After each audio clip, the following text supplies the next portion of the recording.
Yo, what's poppin' everybody? This is Rule54. This is gonna be a bunch of matches with Gengar Mimikyu GX Vileplume, but they're really short. It's mostly to show you guys opening hands and sort of the consistency of how quickly can you get Vileplume out, how quickly can you lock your opponent with Gengar and Vileplume together, and sort of corner them and beat them before they can even do much. I did make a few changes in the deck, but they're very minor, like this new Oddish you guys can see. I think it's from Cosmic Eclipse or Unified Minds or whatever, but just some slight changes. This is a better Oddish than the one I had before, but the rest should be the same. Like the Tapu Lele GX is still in here, even with the new rules. This card is valuable in this deck. Some of the items changed a little bit, I think, the balls, but not really much. Supporters are the same, like the energies are the same. It's mostly the same deck, but it's been a while since I used it, and I had a really great run. Like all of these games you're gonna see are games that I played and just beat my opponents, like pretty much killed them, locked them out before they could even do much. And you're gonna see like the opening hands of Gengar, potential opening hands, but this deck is good. The only problem is that Gengar's HP is low for a tag team right now, and that darkness always kills you. You can't do anything about darkness. This deck is very degenerate. It is very linear. It's all about Gengar. It's all about maybe Mew copying Gengar's attack in this deck, but that's basically it. And if you can do it, I mean, if you can get the lock and control the game from there, then you're good. But if you fail, then if your opponent is playing darkness, you're dead. And if they're playing darkness, you're probably dead anyway. So in this match, my opponent opened up with this Execute. It's really bad. If you don't get a second Pokemon against this deck, and you play, you don't get a bench Pokemon, and they just they're left with one Pokemon. You finish your turn with one Pokemon. It guarantees you're gonna lose 90% of the time. Because I'm just gonna use Horror House GX. He's not going to be able to play any cards, any trainers. This Pokemon only has 30 HP, so I think it's just he's dead no matter what. So I guess this was sort of too easy, too cheap. He got really unlucky, and it can happen. But we could get out the Vileplume, as you guys can see. I've got the Scala here. Scala is important. Get the rare candy. So we were gonna have the Vileplume out, so even if you had like more Pokemon and the game would have went on, I've got my Vileplume, I've got my Gengar. Vileplumes have the Float Stones. We have our setup, and we just keep attacking. That's basically how the Vilegar deck used to be, almost. But yeah, game 2. Let's go. Let's keep going. I get to flip the coin, and I get to choose who plays first. I choose second. To be honest, it's a really tough decision, because if you play first, it helps. It just means you're probably going to get Vileplume out quicker, or just have the potential to get out quicker. If you don't, then it means you're going to be able to play supporters on the next turn, so that's a great help too. But I think going second is better, because we can use Gengar's GX attack and sort of prevent them from using items anyway. No matter what you do, even before the rule changes and right now, whether you play first or second, the thing is that your opponent will always have at least one turn of playing their trainers. That's how it used to be with the Seismitoad deck, you know, with the DCs, and it's the same with this. So if you choose to go second too, your opponent can't use the supporters on turn 1 if they draw them. So I just feel like it works out very well. It's in this deck's best interest to play second. You're gonna have to have it consistent like mine, and be able to get the Vileplume as soon as possible. But you know, it is what it is. Maybe the rule changes actually help this deck a lot. Okay, so let's see. We're gonna get the Dene out, and Skyla. I'm gonna get Nest Ball. I've got like the pieces in hand to evolve next turn, so this is why I'm not going to use the Dene GX or grab anything else. So let's just go ahead get the Gloom. I still keep this Boundaries Cross Gloom. There isn't any better Gloom. This one has 1 retreat. So go for the GX attack. He can't do anything. He's using Inteleon, maybe Blastoise since it's got that Squirtle there, or whatever. But we're gonna get Vileplume out next turn again with the Float Stone, and then Dedenne GX is gonna let me draw. Dedenne is important in this deck. It's one of the new additions, you could say.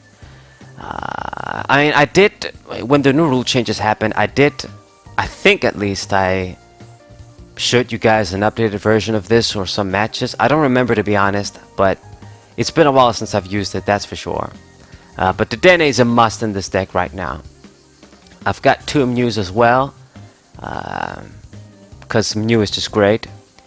And, okay, Poltergeist, wow, okay, so 300 damage, 6 trainers, you're more than dead. But the Floatstone is important to put on the Vileplume so that if they decide to pull it, you've got a way to move it out of the way. Once you get Vileplume out, your own trainers, you can't use them, your own items. So this is why it's important. You won't be able to always do it, and if you can get Vileplume out, you should get it out even if you don't have a Floatstone on. But, okay, surrender right there. If you can put the Floatstone on, it's great. I've got 3 Floatstones in this deck. I'm probably going to show you guys the deck update for this deck, because this is sort of my trademark deck in my channel. It's like one of my best decks. It used to be my best expanded deck for a while. Now, it's probably too risky, especially when Eternatus, it's almost here. Darkness was always a big problem for this deck, and this is sort of a go broke or go home deck. Like, you're either going to get a bunch of fast wins, a bunch of cheap wins, or if your opponent has time to fight back and maybe play around your trainer lock, then it's much harder for you to win. So get the Gengars, get the Oddish, get the Mew, and we've got N. You should still use N in this deck, not Marnie, because Marnie just always gives 4 to your opponent. N will give them 6, and it's actually important for them to have a bunch of stuck trainers if you're going to do damage. It's all about the stuck trainers in your opponent's hand. So this is why this deck, you know, it can never be like a full-on tier 0 deck, like the best deck, because if you're playing a deck that your opponent doesn't have enough items, let's say, like even if you're playing a novice, when they're just using a basic deck, you could even lose because they don't have enough trainers for you to do damage. So, it's that sort of animal. Okay, my opponent opens up with the C-Dot. Got a Venusaur Snivy GX there. I wonder what he's using. What is the C-Dot for? Like, is it going to be the Shift Tree? Let's you draw cards. Interesting. So, Nest Ball gets a bunch of other Pokemon. There's Bulbasaur too. So, I'm guessing it's the Shining Legends Venusaur. Good card, good card. That rotated.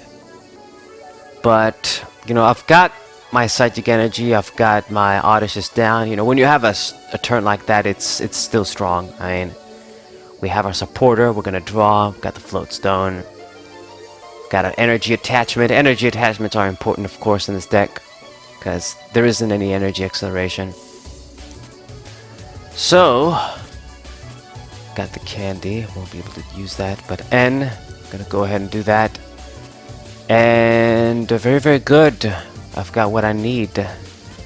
Let me just get rid of your tools with the Field Blower. Might as well do that right now, since we won't be able to use it later. Cherish Ball, I don't have any targets left. Looks like Tapu Lele is prized.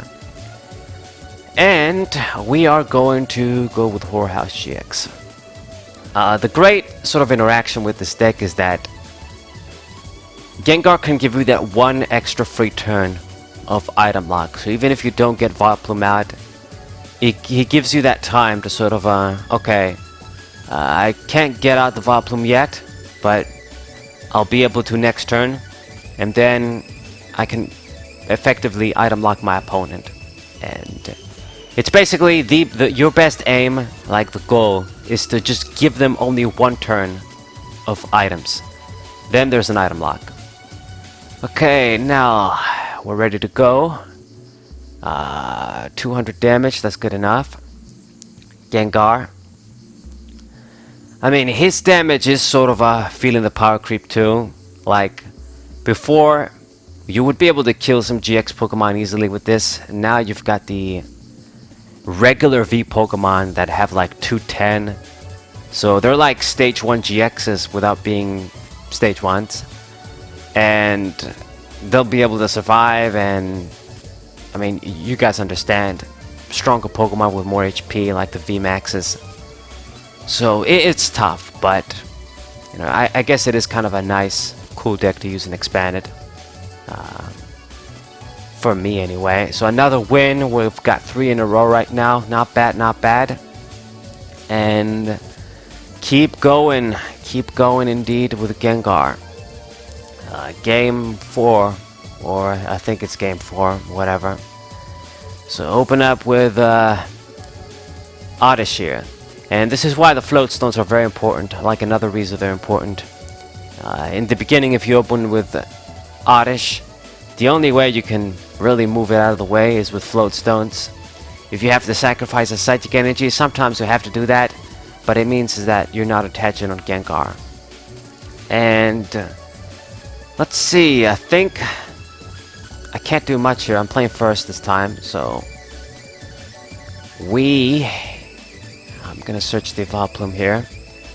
And I guess my opponent, I'm showing him that I've got the Vileplume in hand. He doesn't know if I've got the candy. He can assume that I have the candy, but just using that in case we draw Vileplume, whatever. It's all about, I'm paranoid with the consistency of the deck. Like, it's the Yu-Gi-Oh player in me. Like, I use the searching cards so that I don't draw the cards the searching cards are supposed to search for. Anyway, now we are going to... Fuck, I think I fucked up. But yeah, we're gonna go for it. Use the Ultra Ball and I guess get Mew. Put the Mew down, evolve into Vileplume, and then go for Juniper. I'm leaving the Oddish stuck there, so I think there was a better way for me to make this play. Like, try and dig for the float stone first, but if you used Skyla, then maybe I could have done that, being a little more passive, but whatever. I guess I'm just going to leave the Oddish there to die. As long as we have the item lock, my opponent should be hurting anyway. And Gengar is safe on the bench too, so put the Psychic Energy on Mew. I'm going to use that, I think.